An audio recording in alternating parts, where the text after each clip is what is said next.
ছবি উঠাও, একটা একটা ছবি উঠাও, এরপরে দাও ফেসবুকে। বিবেকবান মানুষ বলবে তুই কি হুজুরের মতো না হুজুর তোর মতো।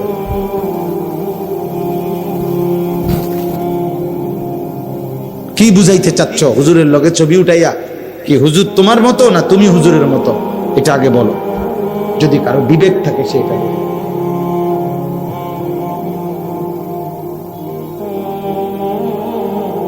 যদি ইনসাফ থাকে এটা বল।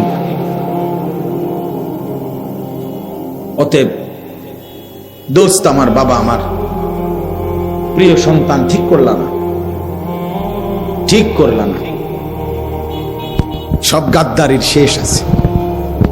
এই পৃথিবীর তোমার চাইতে বড় অহংকারী মুতাকাব্বির, তোমার চাইতে বড় ক্ষমতাধর, তোমার চাইতে বড় বাহাদুর, তোমার চাইতে বড় অহংকারী বারবার আল্লাহকে বৃদ্ধাঙ্গুলি দেখাইছে। সকালে একবার রব ডাকছে হাইয়া আলাস সালাহ, বুড়া আঙ্গুল। দুপুরে একবার হাইয়া আলাস সালাহ, বুড়া আঙ্গুল।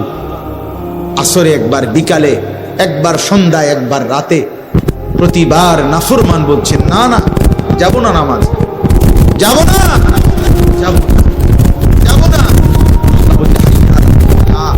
আও না বান্দা, এটা কামিয়াবির রাস্তা।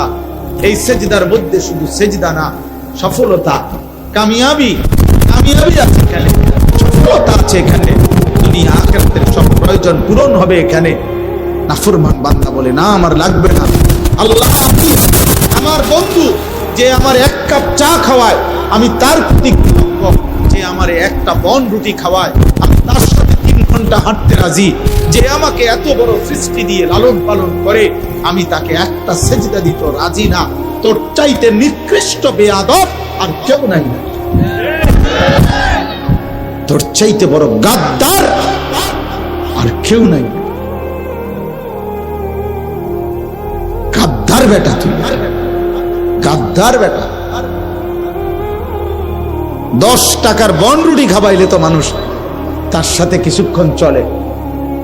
যে লোকটা আমার একটা বন আর 1 কাপ চা খাওয়াইছে, 1 সপ্তাহ পরে যদি ডাক দেয় চল দুস্থ কদ্দুর হাইটা আসি, ও বলবে মাত্র 1 সপ্তাহ আগে আমারে একটা বন আর একটা চা খাওয়াইছে, আজকে কেমনে মুখের উপরে মানা করি, আচ্ছা যাই বলবো।